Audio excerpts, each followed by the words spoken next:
Sebuah negara menghadapi tantangan ekonomi, termasuk tingginya tingkat pengangguran dan rendahnya pertumbuhan ekonomi. Pemerintah berpikir untuk mengimplementasikan kebijakan ekonomi untuk mengatasi masalah ini dan dihadapkan pada dua pendekatan utama, mazhab klasik dan neoklasik. Pada dasarnya, mazhab klasik menekankan perlunya biarkan padat beroperasi tanpa campur tangan pemerintah yang berlebihan. Mereka percaya bahwa pasar akan mencapai keseimbangan sendiri melalui mekanisme pasar. Studi Kasura. Pemerintah mengadopsi kebijakan liberalisasi ekonomi, mengurangi regulasi pasar, dan mengurangi pengeluaran publik. Mereka mempercayai bahwa dengan memberikan kebenaran lebih pada pasar akan mendorong investasi, produksi, dan penciptaan lapangan kerja. Tantangan loh. Kemungkinan kurangnya perlindungan sosial bagi kelompok yang rentan.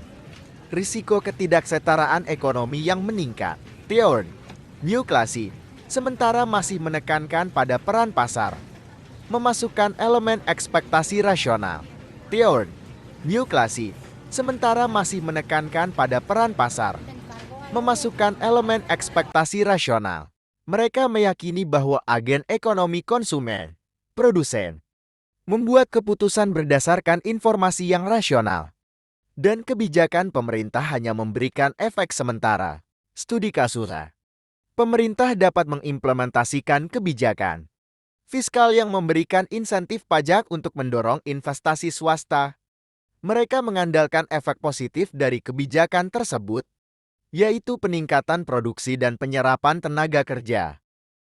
Keefektifan kebijakan mungkin tergantung pada sejauh mana agen ekonomi dapat memprediksi dan merespon perubahan dengan tepat.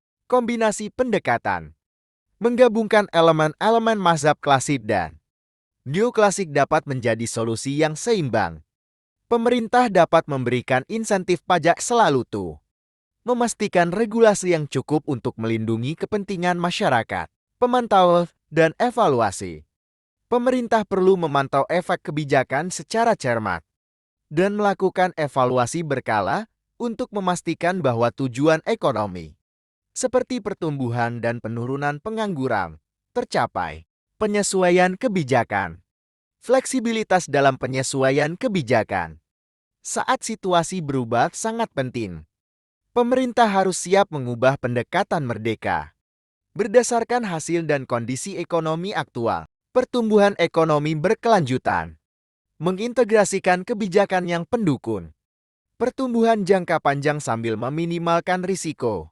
Pemerataan dampak. Memastikan bahwa kebijakan tidak hanya menguntungkan dari kelompok ekonomi, tetapi memberikan manfaat kepada seluruh masyarakat melalui pendekatan yang bijaksana dan keseimbangan antara mazhab klasik dan neoklasik. Pemerintah dapat merancang lebih akan ekonomi lebih efektif untuk mengatasi tantangan ekonomi yang dihadapi negara tersebut.